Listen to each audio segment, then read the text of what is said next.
writes for TV and several novels. One that will be focusing in on a love affair between a Jewish woman and a Muslim man that created great controversy in Israel. So in sum, 9 o'clock this week. We're going to move the time next week, and I'm still debating whether it'll be 9:30 or 10 o'clock going forward. And you're the core students. We have many others who've come in and out that I look to have come in and out. But please text me or write me or chat me and let me know 9:30 or 10 as I weigh the alternatives. Today, Rabbi, yes, would Lindy. start because a lot of Ari's classes start at, it seems, 10. Yeah, normally he just does 12:30s. It's just this week Oh, and okay. last week All that right. he's doing it that way. All right, so I'll be weighing the two. So this week, we're doing Psalms 54, 55, and 56. I've prepared all of them, and in particular on Thursday, I'll be doing a little talk on tear jars and perfume jars, which, according to the Wikipedia on tear jars, emerges from Psalm 56. So at least there's something different and that I'm fascinated by. Today, by way of introduction, Psalm 54 feels remarkably familiar. I'm going to read it. And today what I want to talk about is the topic of attribution. Are these written by David or not? I want to give some of the historical context, in this case, for it is attributed to David, and then a distinctive closing line, which is what I chose as a phrase for the title, "Upon my enemies my eye has stared," Psalm 54. So let me first read the psalm, then go back through it with some commentary, particularly the story of the Zivites and Saul. For the conductor of string music, Rabbi, do you want to put it up on the screen? Oh, thank you, Mimi. See, that's why I'm so glad you're back to remind me of these basic things. You know what I need to do is I first need to, one second.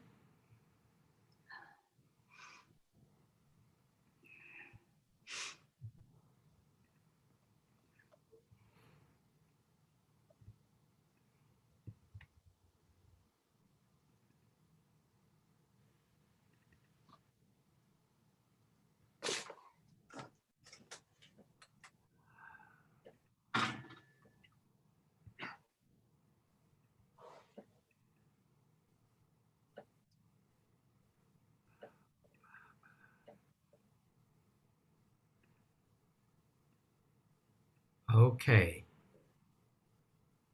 Almost there. All right. Now, one second. Here we go. Psalm 54.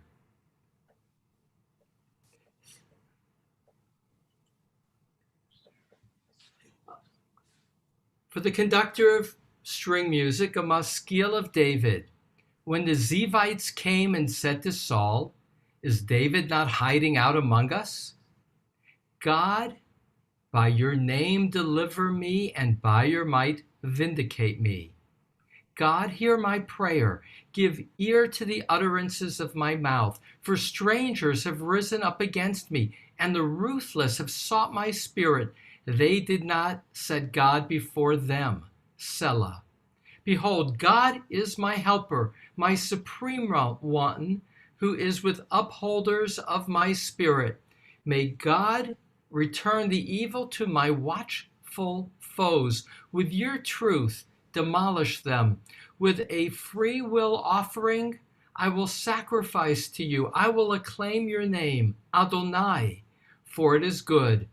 For from every strait God has saved me, and upon my enemies my eye has stared. It's a short psalm.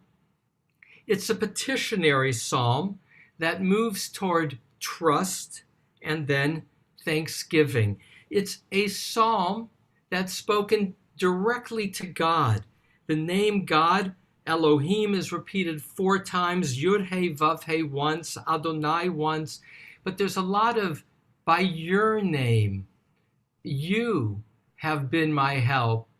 There's a sense of a direct address to God for really all but the last line, which shifts to the third person. We've seen this word maskil in a number of the recent Psalms. And again, a maskil, at least as it's commonly understood, means a teaching. And here is the situation of King David, identified in the 2nd verse. It's another one of those stories of David on the run from King Saul. The first book of Samuel, chapter 23, this incident is verses 14 to 28. Here's the story. Ziv is part of the tribe of Judah. It's David's tribe. In that sense, David is hiding from Saul, who seeks to kill him.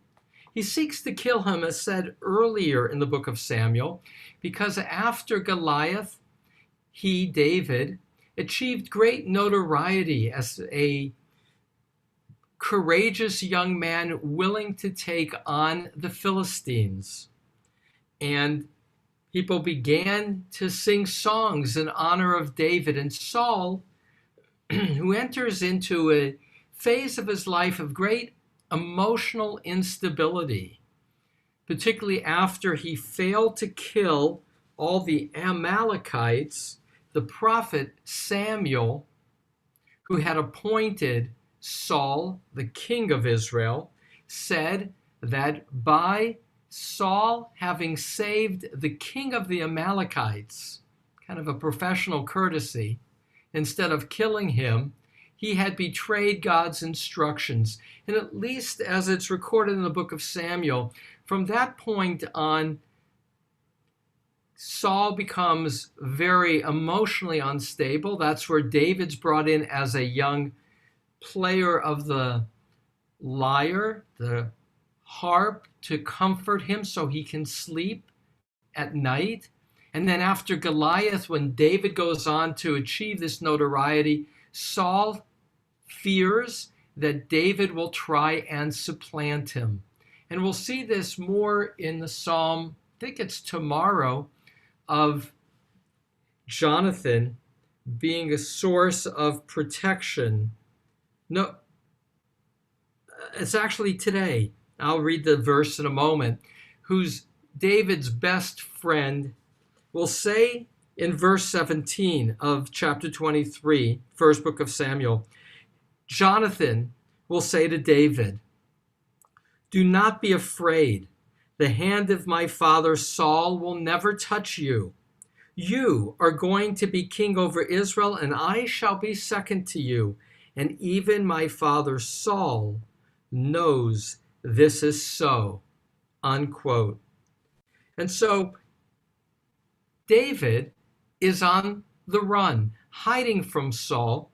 He goes to what should be a safer area, Chorish in the wilderness of Ziv, when the people of the area, the Zivites, go to Saul and they say to him, quote, "David is hiding among us in the strongholds of Chorish at the hill of Chalilah, south of Jeshimon. So if your majesty has the desire to come down, and it will be our task to deliver him into your majesty's hands."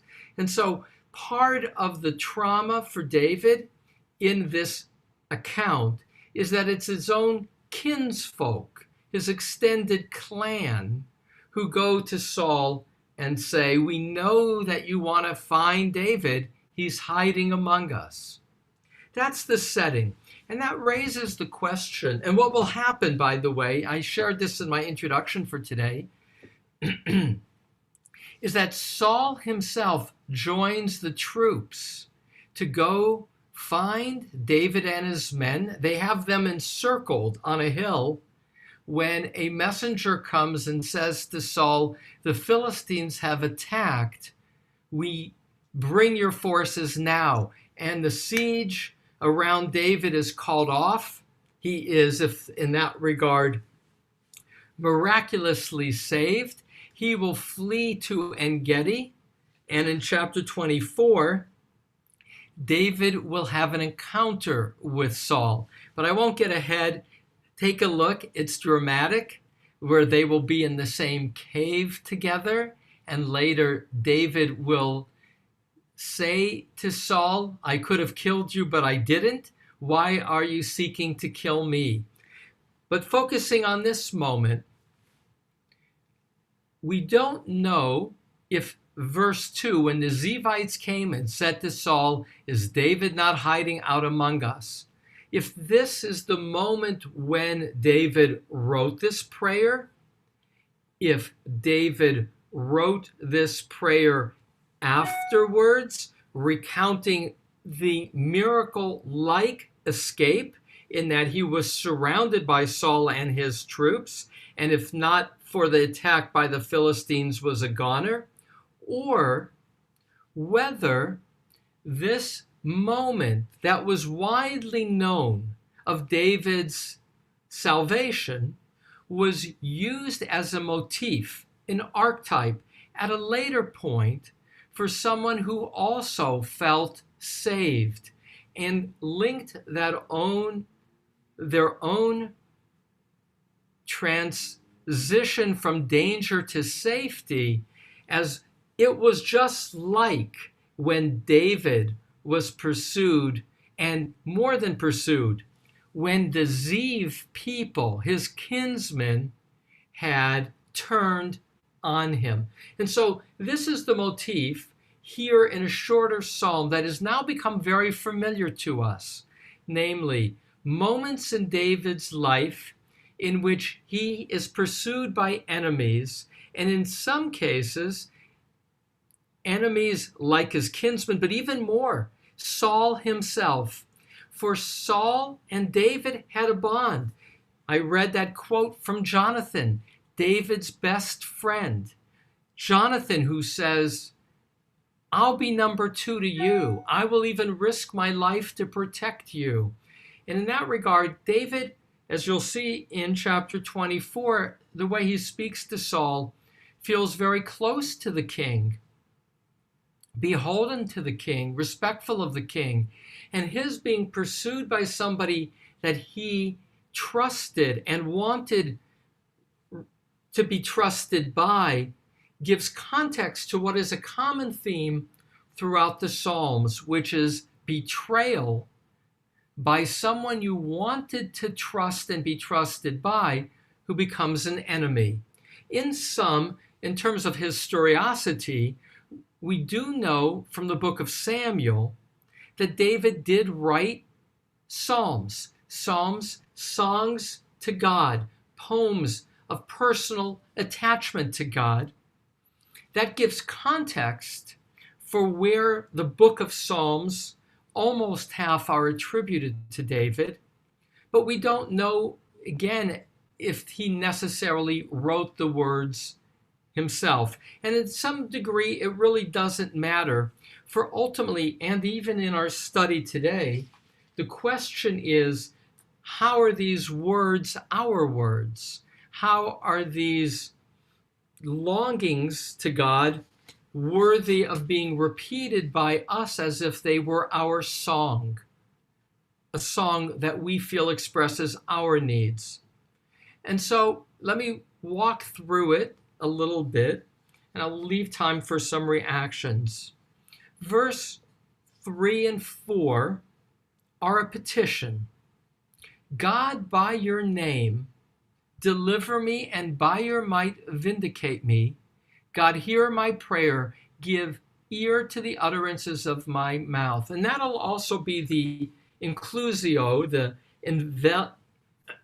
envelope, namely, God, by your name, you see in verse 3, and then you get it in verse 8. And 8 and 9 go together. I will acclaim your name, Adonai. So a word about God's name. To refer to God by your name, today people, instead of using God's name, will say like Baruch Hashem. Orthodox people will say Baruch Hashem, which means blessed is the name. So the name becomes one step removed from using God's intimate name, Yud He Vav He.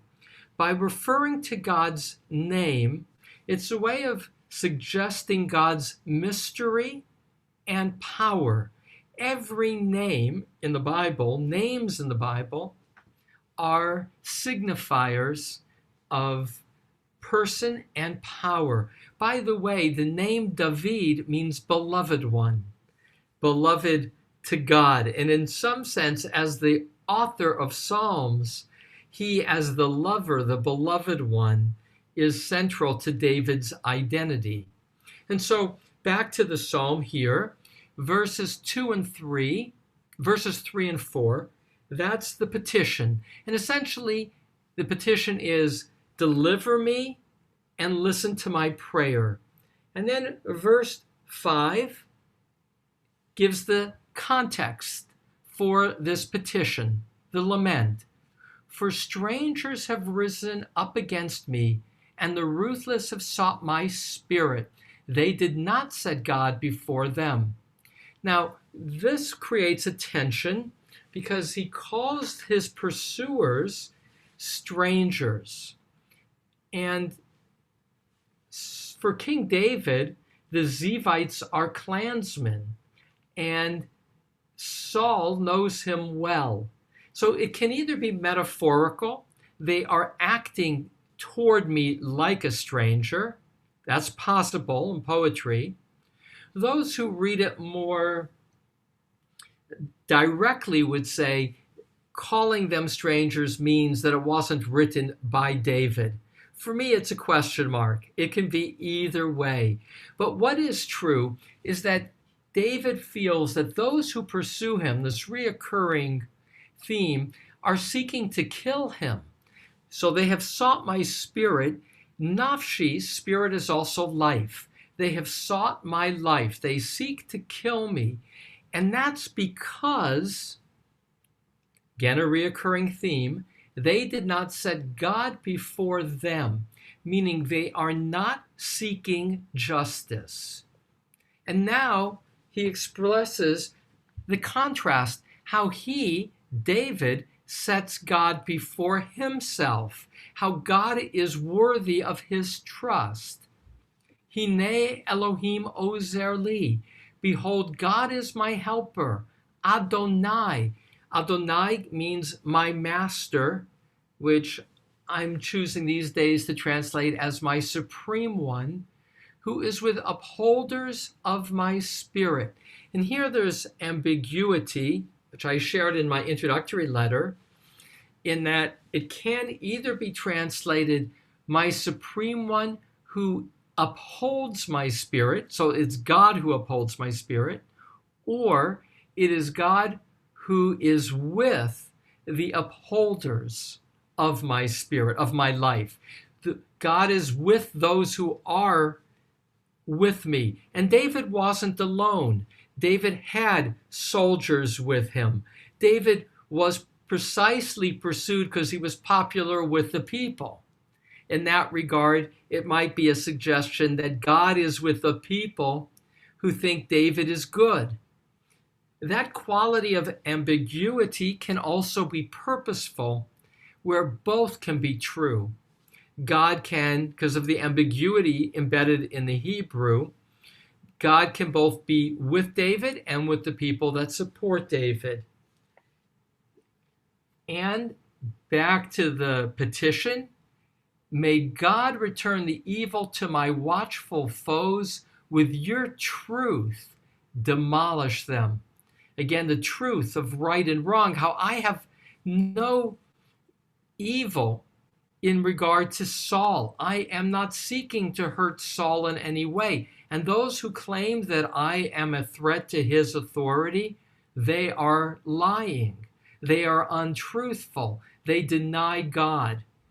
And then the punchline of Thanksgiving, 8 and 9, with a free will offering, nidava, ezbacha, I will sacrifice lach to you. I will acclaim your name, Adonai, ki tov, for it is good. And the last line, which is the one which shifts to the third person, ki makol tzara hatzilani, for from every tsuris, from every strait, God has saved me. Uva ovai, and upon my enemies, ra'ata eini, my eye has stared. Now, interestingly, it's not in the plural. It's only an eye, and ra'ata means seen. So my eye sees my enemy, one eye. Now, these are closing thoughts. I like this image of, I take the word stare from another translation, and I liked it because it's in Hebrew, there isn't a word stare.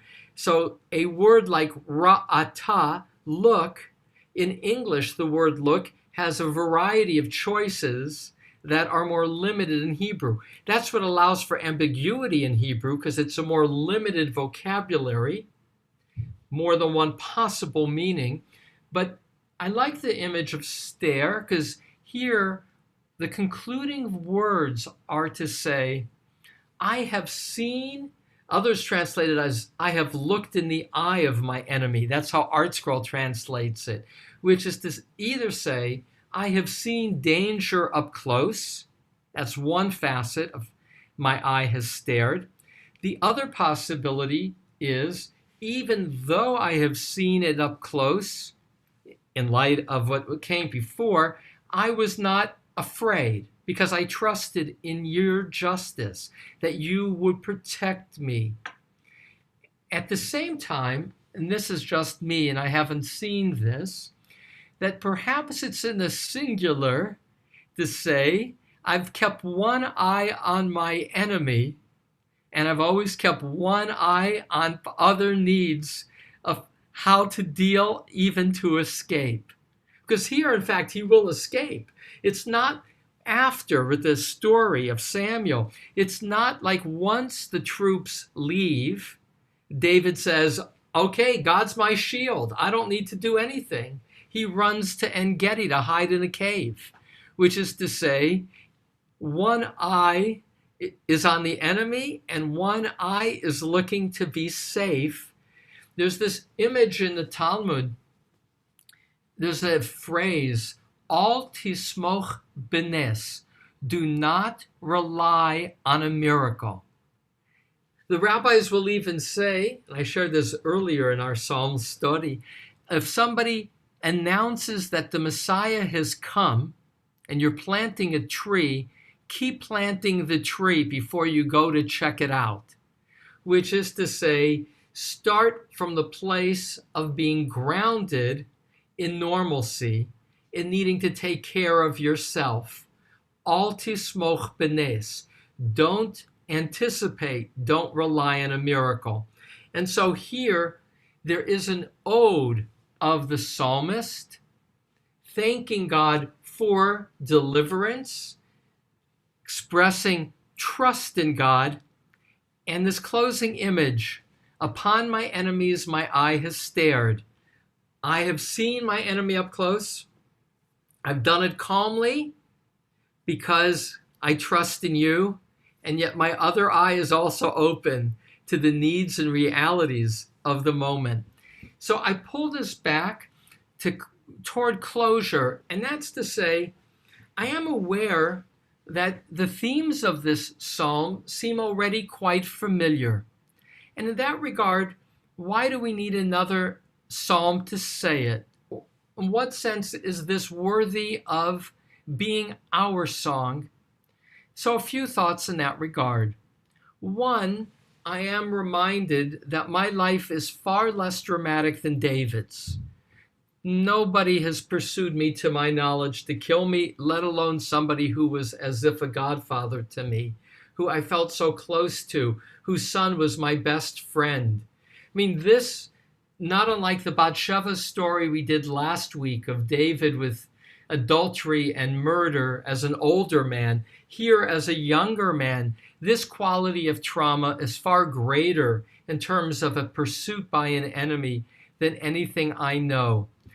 But the motif of Psalms and the motif of this psalm is that there is danger in all our lives. And it's precisely danger, whether it be COVID, whether it be other aspects of the world around us, are where our energy goes.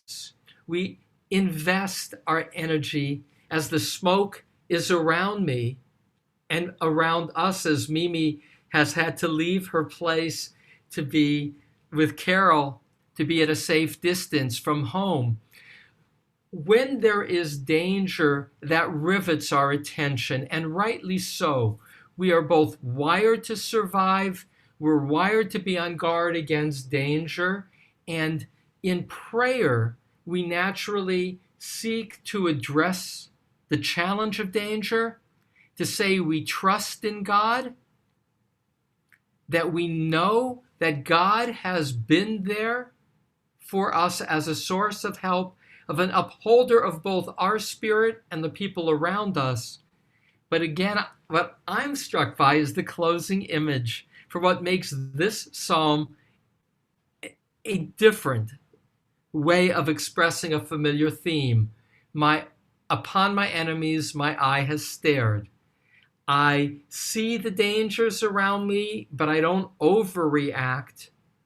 I am aware in a trusting way that things will get better, and yet I must respond responsibly and not depend on miracles for change in the world around me, so as to have a world that's a world that is more safe and good.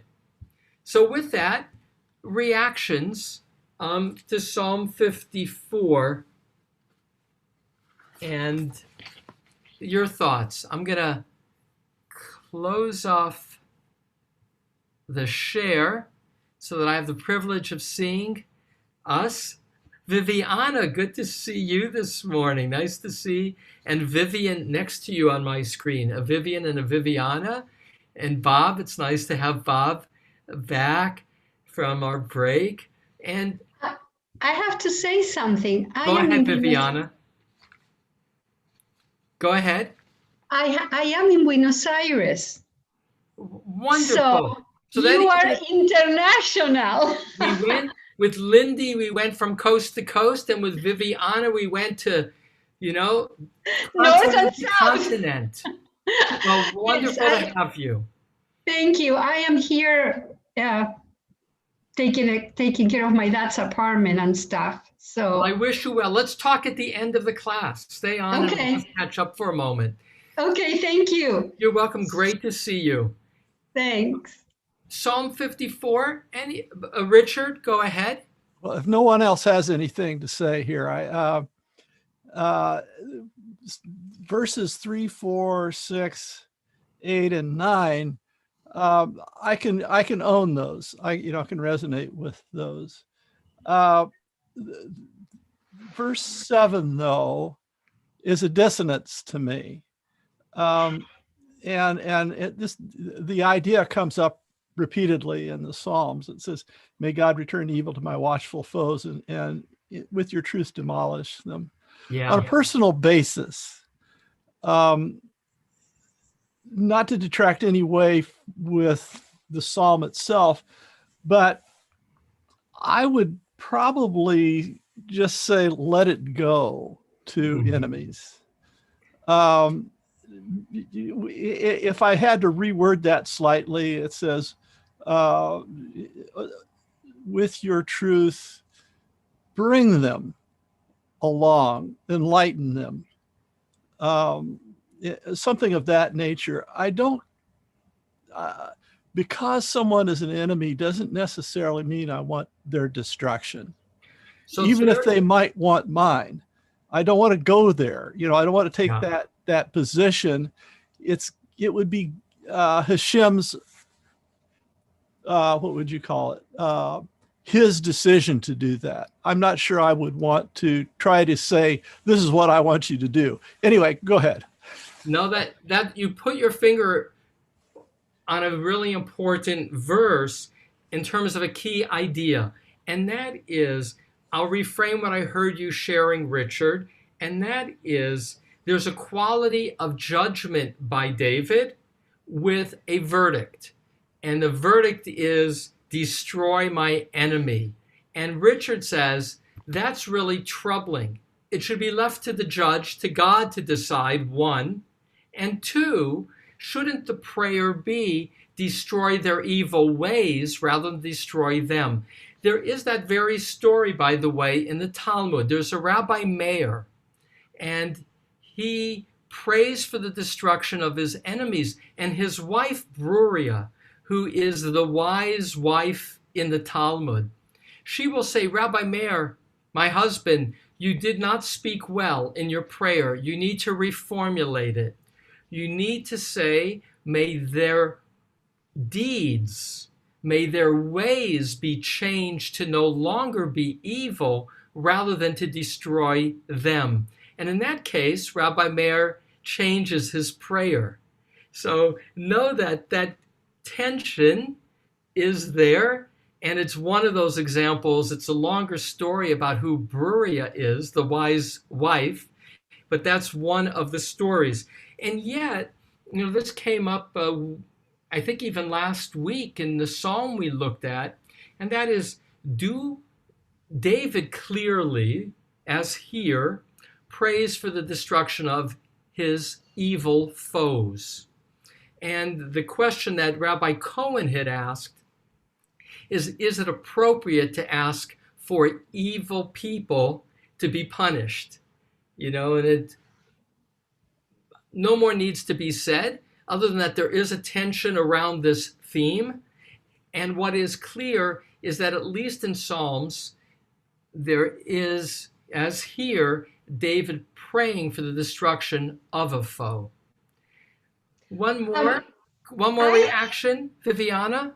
Yeah, I was going to say that I found the last verse very interesting, and I'm sorry I missed the first 15 minutes, but I have people working here. The fact that I keep one eye on my enemies and the other, my other eye is taking care of everything else. And I kind of think it's a little like what you were saying, that don't expect miracles, pay attention. Yeah. So I see those two, the thing that you talked about paying attention to what's going on. Don't drop everything and go expect the Messiah, but, don't disregard that the Messiah could be coming. Get done your stuff and go look at it. So this also raises one other question that you elicit for me, Viviana, and that's the nature of prayer.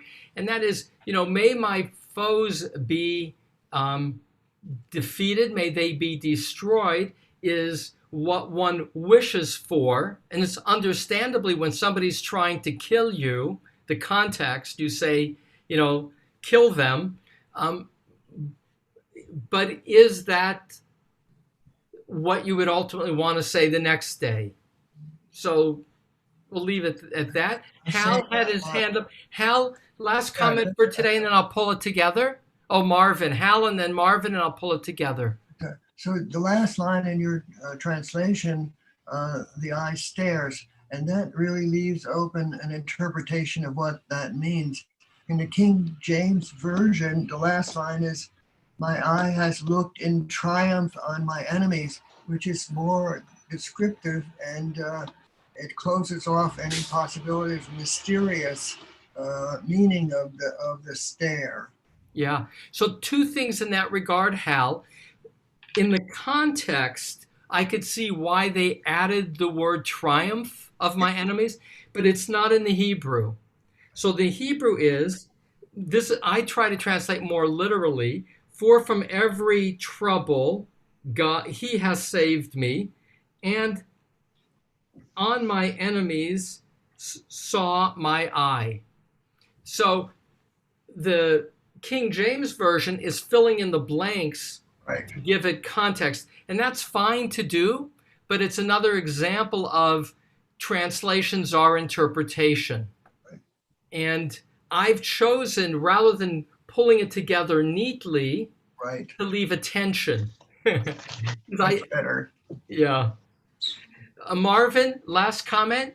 So as to pull this together, you have to unmute Marvin. Thank you, Hal. Go ahead, Marvin. You're still muted. Marvin, you're still muted. Hit your, there Okay, you go. the same ahead. verse that Richard mentioned, there's a change there. Verse 6, it says, "See God." He's speaking to somebody else. Then he says, "The Lord is my support." So he's speaking to another, or the group. And then he says, "He will repay." But then it switches to talking about God, and it says, "Your faithfulness."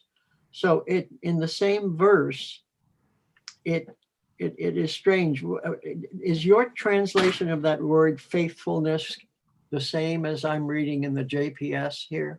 Which verse are you on? 7.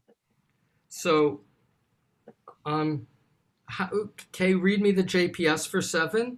It says, he will repay the evil of my watchful foes. By your faithfulness, destroy them.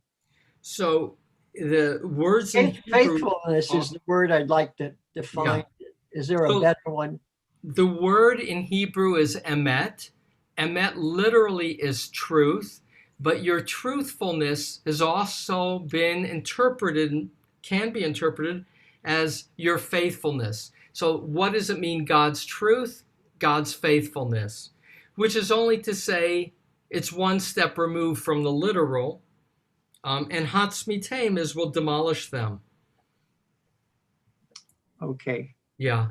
So Thank let me pull this together. I'm always, when we go over the 9:30, I'm always aware that people have things to do. I want to say that tomorrow there's another, it's a fairly similar kind of psalm, but it's, in this case, David's most trusted advisor named Achitophel has turned on David and aligned with David's son, Absalom, in rebellion against David.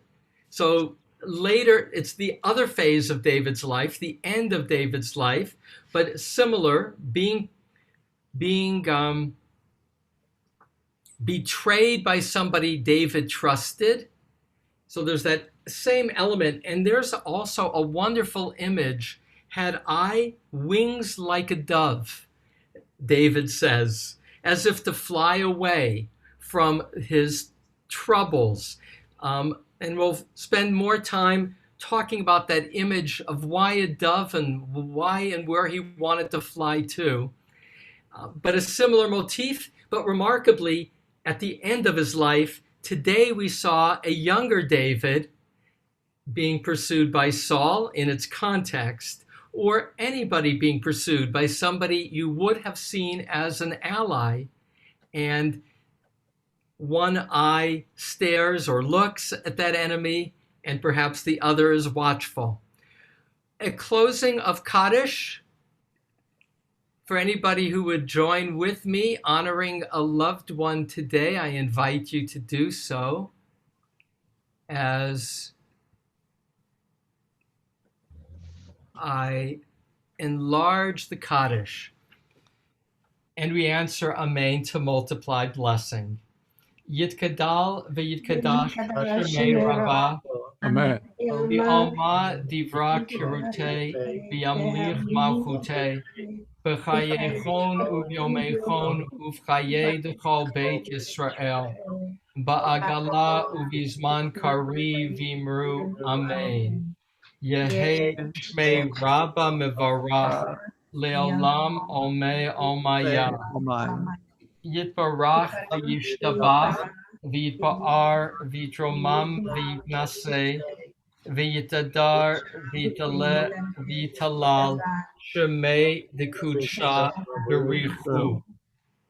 La min kol birachata v'shirata, tushbechata v'nechamata, damiran delma v'imruamein, Amen. Yehi Shlama Rabba Min Shemaya V'chayim Aleinu V'kol Yisrael V'imru Amen. Osei Shalom B'mromav Hu Ya'aseh Shalom Aleinu V'kol Yisrael V'kol Yoshvei Tevel V'imru Amen. Amen. Thank you for helping me start the day in learning. At 10 o'clock, I'll be part of introducing Dorit Rabinyan. That's the OCCSP speaker.